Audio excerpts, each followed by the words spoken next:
ଦିନେ ଦୁଇ ଜଣ ଭଲ ବନ୍ଧୁଙ୍କ ମଧ୍ୟରେ ଝଗଡ଼ା ହୋଇଗଲା ଏବଂ ଜଣେ ଆଉ ଜଣକୁ ଗୋଟେ ଚାପୁଡ଼ା ମାରିଲା।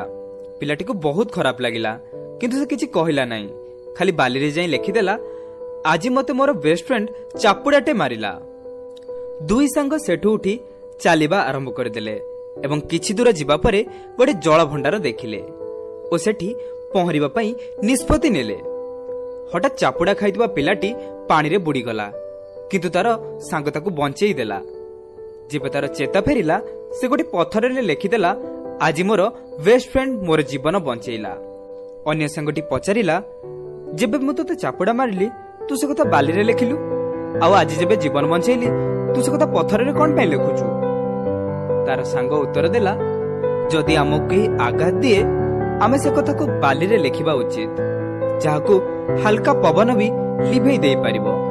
କିନ୍ତୁ ଯଦି ଆମ ପାଇଁ କିଏ କିଛି ଭଲ କାମ କରିଥାଏ ଆମେ ସେ କଥାକୁ ପଥରରେ ଲେଖିବା ଉଚିତ, ଯାହାକୁ ଯେତେ ଜୋରରେ ପବନ ଆସିଲେ ବି ଲିଭେଇ ଦେଇପାରିବନି।